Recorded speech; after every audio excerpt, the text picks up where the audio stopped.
In the previous video, we introduced how to factor a trinomial. There are different ways to factor trinomials. So here we are using a box method to factor a trinomial. So first we draw a 2 by 2 box. And we are going to break down the first term y squared and put them in the first column. So for example, y squared can be factored as y times y. And then we break down 90 as 2 factors and put them in the second column. And notice there are many ways to factor 90. We can factor it as 1 times 90, 2 times 45, or 3 times 30, and 5 times 18,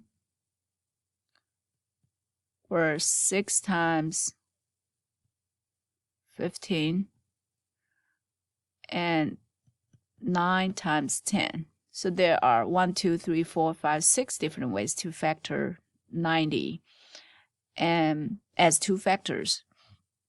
But notice that cross product has to add up to 21y. So we look at all of them and noticed this is the pair that will work. So we'll break down 90 as positive 6 times positive 5. And because when we do the cross product, y times 15, that gives us 15y, and 6 times y, that gives us 6y.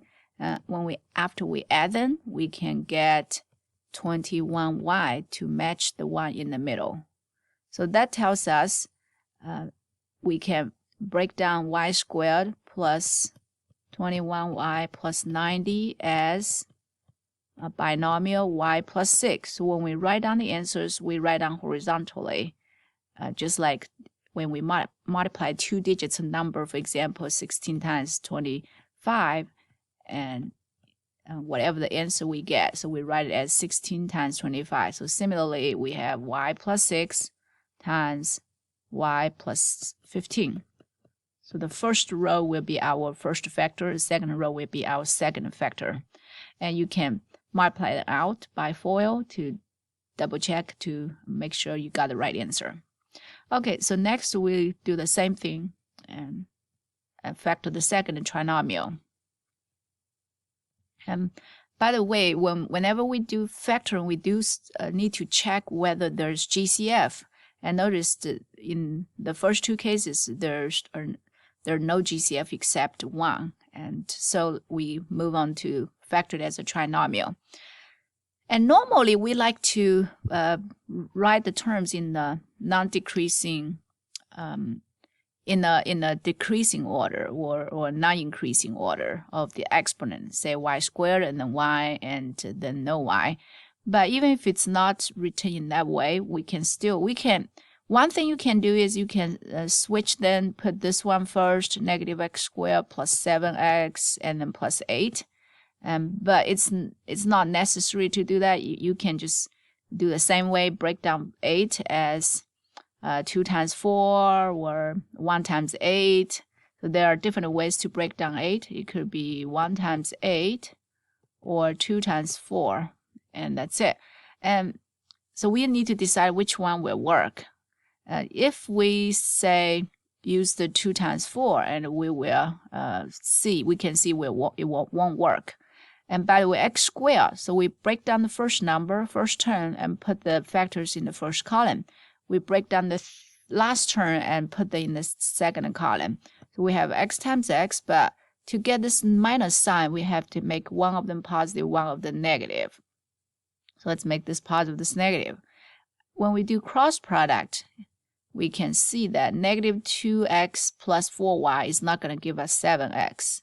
Even if we switch them, make this negative, that positive, and it will still give us a negative 2x. It won't give us a 7x. So that tells us 2 and 4 doesn't work. So we're going to choose the other pair, 1 and 8. And if we put 1, let's see if we put 1 here and 8 here, and make this minus, that plus, and we do cross multiply. Notice that this diagonal will give us negative 8x, and the other diagonal will give us positive 1x.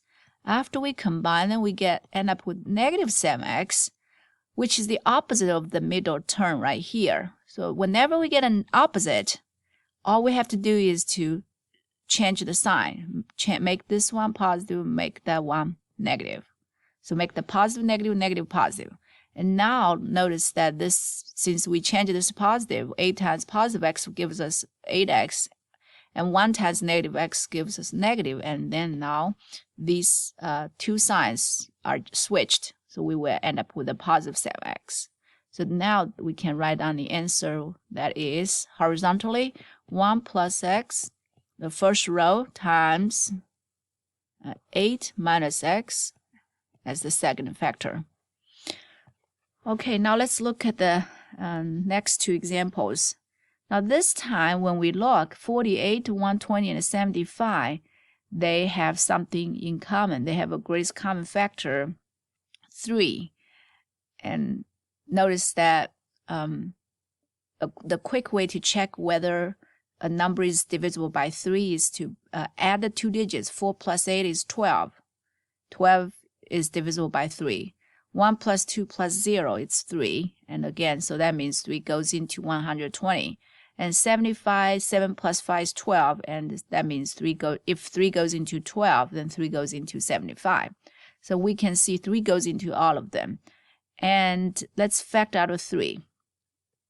And so we divide each of them by 3. If we pull out of 3, now 48 divided by 3, that gives us 16x squared, plus 120 divided by 3, that's a 40. 75 divided by 3, that gives us 25. Now we are going to, 3 is the number 3, we just leave it, but the other is a trinomial, and no more GCF except 1, because the only number that can go into 25 would be 5, the only prime number. It's 5, but 5 doesn't go into 16. So that tells us this there's no more GCF except 1. But this trinomial can also be broken down further. And notice that, so first we will break down 16x squared as 4 times 4. 16 is 4 times 4. X squared is x times x. There could be other possibilities, say 1 times 16 or 2 times 8. And after a few tries, you will find out that this is the only pair that will work, because cross products add up to 40x in the middle, because 4x times 5, it's 20x, positive 20x, and 4x times positive 5, that gives us positive 20x.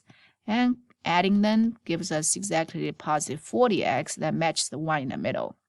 So we can write down our first factor, 4x plus 5, times the second one is also 4x plus 5. So we could have put it as something squared if you want, or, I mean, this is fine, or you can just put it as 4x plus 5 squared, since we have two equal factors. All right, so make sure if you see a greatest common factor and you want to factor it out first.